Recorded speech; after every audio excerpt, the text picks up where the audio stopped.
कर मेरे वजूद में तर जाता था, आज सब कुछ धुंधला सा है।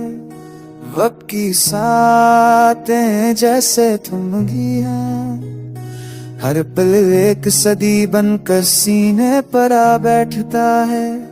मैंने कई बार खुद से कहा कि सब कुछ धुला दूं, माजी के दरीचे बंद कर दूं, मगर यादें कदी बच्चों की तरह बार बार लौट आती है, आंचल पकड़ कर रुलाने लगती है।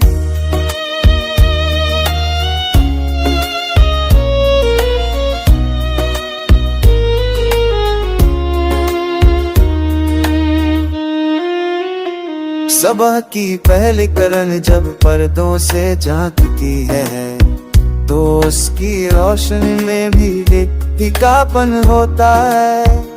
कभी सूर्य नींद का प्यार आता था, मगर अब ये भी सवाल बनकर दिल पर दस्तक देता है कि आखिर कब तक चाहे थे कब से कटी आप मैंने तुम्हारी सूरत तलाश करता हूँ, मगर आईने के करीब की कुछ नहीं तक सिर्फ धुआं सा हर बूंद गिर जाता है।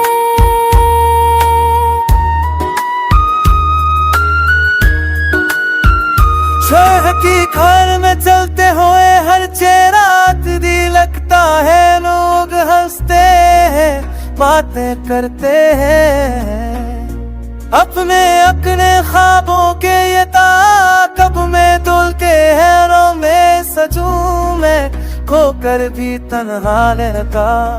तुम भागे जाएंगे मेरे तकों से ना वास्ते छीन लिए, अपर से करन के साने मुझे हम दर्द क्या नवाए, उसे चरणों में हमसे बेपनाह मोहब्बत करना। सबके दिल दर्जे में जुजा हम सारी यादें कसरे मिलाही, चाहिए तुम्हें वो आसर न सका जैसे तुम्हें अपने है जिन्हें कोई उड़त की है हारी ले आ रहा है।